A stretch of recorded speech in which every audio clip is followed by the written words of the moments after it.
আসসালামু আলাইকুম, সবাইকে স্বাগত জানাচ্ছি বিডিভিউজে। আপনাদের সঙ্গে আছি আমি সুরভি দিবা। বাংলাদেশের ত্রয়োদশ জাতীয় সংসদ নির্বাচনের পর নতুন রাজনৈতিক বাস্তবতায় জাতীয় সংসদের প্রথম অধিবেশন ঘিরে যে সাংবিধানিক ও রাজনৈতিক আলোচনা শুরু হয়েছে তার কেন্দ্রবিন্দুতে রয়েছে স্পিকার ও ডেপুটি স্পিকার নির্বাচন প্রক্রিয়া। সংবিধানের বাধ্যবাধকতা, প্রচলিত রীতি, সাম্প্রতিক রাজনৈতিক পরিবর্তন, আগের স্পিকারের পদত্যাগ এবং ডেপুটি স্পিকারের কারাবন্দী থাকা সব মিলিয়ে এবারের প্রথম অধিবেশন এক বিশেষ তাৎপর্য বহন করছে। সংসদের প্রথম বৈঠক আহ্বান করেছেন রাষ্ট্রপতি মোহাম্মদ শাহাবুদ্দিন। সংবিধানের ৭২ অনুচ্ছেদের এক দফায় প্রদত্ত ক্ষমতা বলে তিনি ১২ মার্চ বেলা ১১টায় অধিবেশন আহ্বান করেছেন। গেজেট প্রকাশের ৩০ দিনের মধ্যে প্রথম অধিবেশন বসানোর যে সাংবিধানিক বাধ্যবাধকতা রয়েছে তা পূরণ করেই এই আহ্বান করা হয়েছে। এর মধ্য দিয়ে আনুষ্ঠানিকভাবে কার্যকর হয়েছে ত্রয়োদশ জাতীয় সংসদ। আরও বিস্তারিত থাকছে ওয়াহিদ ফারুকীর প্রতিবেদনে।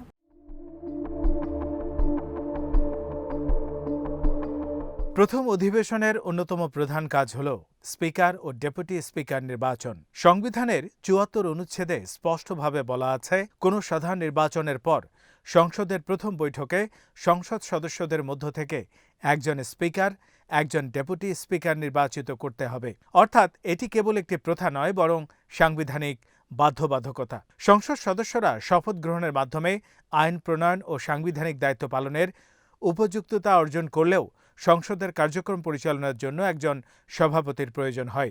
সেই সভাপতি স্পিকার। তাই প্রথম অধিবেশনেই এই নির্বাচন সম্পন্ন হওয়া আবশ্যক।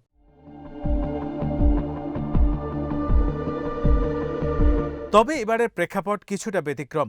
বিগত সংসদের স্পিকার পদত্যাগ করেছেন এবং ডেপুটি স্পিকার কারাগারে থাকায় প্রথম অধিবেশনে সভাপতিত্ব কে করবেন এই প্রশ্ন স্বাভাবিকভাবেই উঠেছে। সংসদীয় রীতিতে সাধারণত আগের স্পিকারই নতুন সংসদের প্রথম বৈঠক পর্যন্ত দায়িত্বে বহাল থাকেন, যতক্ষণ না নতুন স্পিকার শপথ নেন। কিন্তু আগের স্পিকার পদত্যাগ করায় এবং ডেপুটি স্পিকার অনুপস্থিত থাকায় সাংবিধানিক শূন্যতার মতো একটি পরিস্থিতি তৈরি হয়েছে। সংসদ বিষয়ক গবেষক অধ্যাপক নিজামুদ্দিন আহমেদের মতে, এই অবস্থায় রাষ্ট্রপতি একজন সদস্যকে মনোনীত করে প্রথম অধিবেশন শুরু করতে পারেন। এই মনোনয়ন সাংবিধানিকভাবে গ্রহণযোগ্য, কারণ সংসদের কার্যক্রম শুরু করার জন্য অন্তর্বর্তী সভাপতির প্রয়োজন হয়।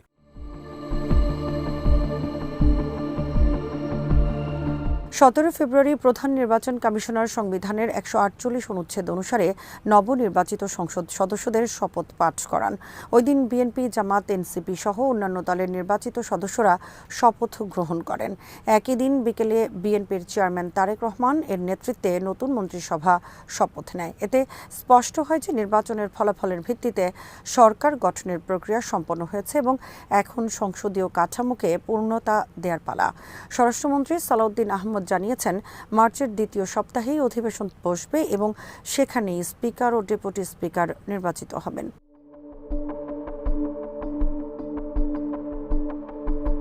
স্পিকার নির্বাচনের প্রক্রিয়া নিজেই একটি সাংবিধানিক অনুশাসন অনুসরণ করে। সংসদের যে কোনো সদস্য স্পিকার হিসেবে যে কারো নাম প্রস্তাব করতে পারেন। এই প্রস্তাব সংসদ সচিবালয়ের সচিবের কাছে লিখিত নোটিশ আকারে জমা দিতে হয়। অন্য একজন সদস্যকে সেই প্রস্তাব সমর্থন করতে হয়। পাশাপাশি যার নাম প্রস্তাব করা হচ্ছে তার লিখিত সম্মতিও যুক্ত থাকতে হয়। এরপর প্রস্তাবটি সংসদের বিবেচনায় আনা হয়। যদি একাধিক প্রার্থী থাকেন তাহলে ভোটাভুটির মাধ্যমে নির্বাচন হয়। যদি একক প্রার্থী থাকেন তবে কণ্ঠভোটেই তাকে নির্বাচিত ঘোষণা করা হয়। সংসদ বিষয়ক গবেষক অধ্যাপক KM মহিউদ্দিনের মতে, একাধিক প্রার্থী না থাকলে সাধারণত কণ্ঠভোটে নির্বাচন সম্পন্ন হয়।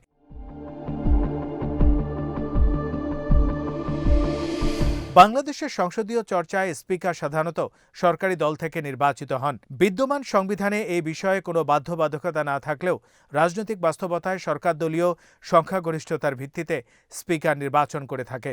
কারণ সংসদের কার্যক্রম পরিচালনায় সরকারের আইন প্রণয়ন এজেন্ডা বাস্তবায়নে স্পিকারের ভূমিকা গুরুত্বপূর্ণ।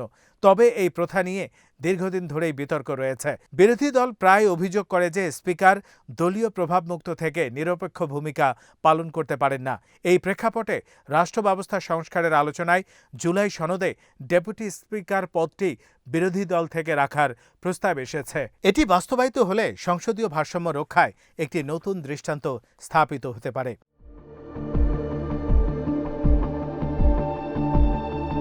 প্রথম অধিবেশনের আরেকটি গুরুত্বপূর্ণ দিক হল রাষ্ট্রপতির ভাষণ। সংসদের আনুষ্ঠানিক কার্যক্রম রাষ্ট্রপতির ভাষণের মধ্য দিয়ে শুরু হয়। রাষ্ট্রপতির ভাষণে সরকারের নীতি, পরিকল্পনা ও অগ্রাধিকার তুলে ধরা হয়। এর উপর ধন্যবাদ প্রস্তাব উত্থাপন ও আলোচনার মধ্য দিয়ে সংসদ কার্যকর তার আইন প্রণয়ন যাত্রা শুরু করে।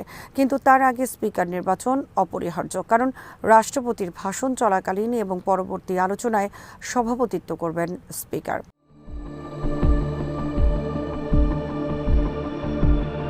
স্পিকার নির্বাচিত হওয়ার পর তার সভাপতিত্বে ডেপুটি স্পিকার নির্বাচন হয়। এটি একটি প্রতিষ্ঠিত রীতি। ডেপুটি স্পিকার সংসদে স্পিকারের অনুপস্থিতিতে অধিবেশন পরিচালনা করেন। ফলে এই পদটিও সমানভাবে গুরুত্বপূর্ণ। নির্বাচন প্রক্রিয়া শেষ হলে অধিবেশন মুলতবি ঘোষণা করা হয় এবং রাষ্ট্রপতি স্পিকার ও ডেপুটি স্পিকারকে শপথ পাঠ করেন। শপথ নেওয়ার পরেই তারা আনুষ্ঠানিকভাবে দায়িত্ব গ্রহণ করেন এবং পূর্ববর্তী স্পিকার ডেপুটি স্পিকারের কার্যকালের অবসান ঘটে।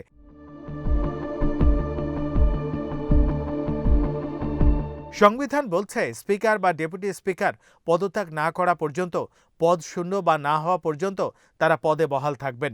নতুন সংসদ গঠনের পরও তারা দায়িত্বে থাকেন যতক্ষণ না নতুন স্পিকার শপথ নেন। এই ধারাবাহিকতা সংসদীয় স্থিতিশীলতার জন্য গুরুত্বপূর্ণ।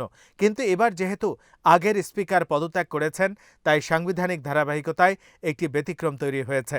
এই পরিস্থিতি মোকাবেলায় রাষ্ট্রপতির মনোনীত সভাপতির মাধ্যমে অধিবেশন শুরু করা একটি যৌক্তিক সাংবিধানিক সমাধান হিসেবে বিবেচিত হচ্ছে।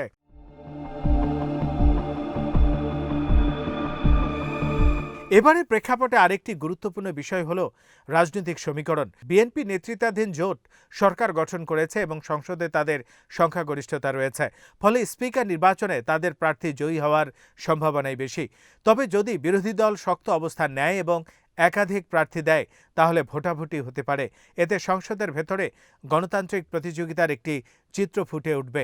আবার যদি সমঝোতার ভিত্তিতে একক প্রার্থী নির্ধারিত হয়, তাহলে কণ্ঠভোটেই নির্বাচন সম্পন্ন হবে।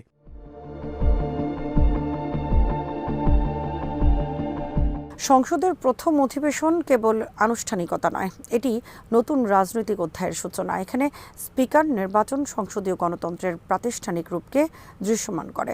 স্পিকার সংসদের শৃঙ্খলা রক্ষা, কার্যপ্রণালী নিয়ন্ত্রণ, প্রশ্নোত্তর ও আলোচনার সময় নির্ধারণ, বিল উত্থাপন ও ভোটাভুটি পরিচালনা এসব দায়িত্ব পালন করেন।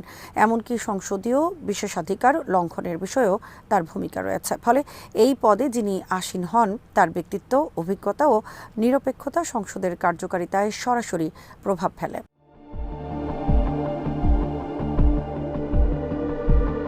বাংলাদেশের সংসদীয় ইতিহাসে স্পিকার পদটি রাজনৈতিকভাবে সংবেদনশীল। অনেক সময় বিরোধী দল স্পিকারের নিরপেক্ষতা নিয়ে প্রশ্ন তোলে। আবার সরকারি দল মনে করে সংখ্যাগরিষ্ঠতার ভিত্তিতে তারা স্পিকার নির্বাচন করার অধিকার রাখে। এই দ্বন্দ্বের মধ্যেই সংসদীয় চর্চা এগিয়ে গেছে।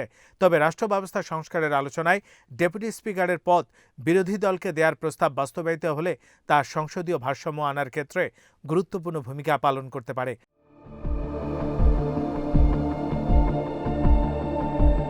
এবারের প্রথম অধিবেশন তাই শুধু সাংবিধানিক আনুষ্ঠানিকতা নয়, বরং রাজনৈতিক বার্তাবহ। রাষ্ট্রপতির আহ্বান, সাংবিধানিক অনুচ্ছেদ অনুসরণ, অন্তর্বর্তী সভাপতির প্রস্তাবনা, স্পিকার ডেপুটি স্পিকার নির্বাচন, রাষ্ট্রপতির ভাষণ সব মিলিয়ে এটি বাংলাদেশের গণতান্ত্রিক কাঠামোর একটি পরীক্ষার মুহূর্ত। সংসদের ভেতর ও বাইরে সবার দৃষ্টি থাকবে নতুন স্পিকার কতটা নিরপেক্ষ ও কার্যকর ভূমিকা পালন করতে পারেন, বিরোধী দলের সঙ্গে সম্পর্ক কেমন থাকে এবং সংসদ কতটা প্রাণবন্ত আলোচনার ক্ষেত্র হয়ে ওঠে।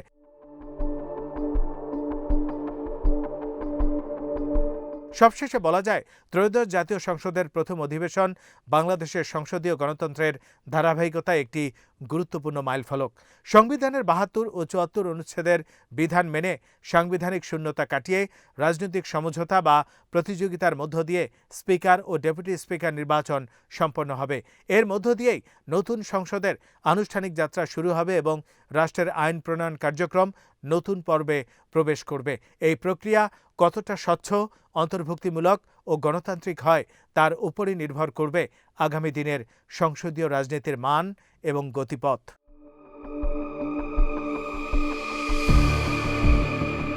আজ এখানেই শেষ করছি। সবাই ভালো থাকুন, সুস্থ থাকুন আর দেখতে থাকুন বিডিভিউজ। চ্যানেলটি ভালো লাগলে সাবস্ক্রাইব করুন, সংযুক্ত থাকুন আমাদের ফেসবুক পেজে। আল্লাহ হাফেজ।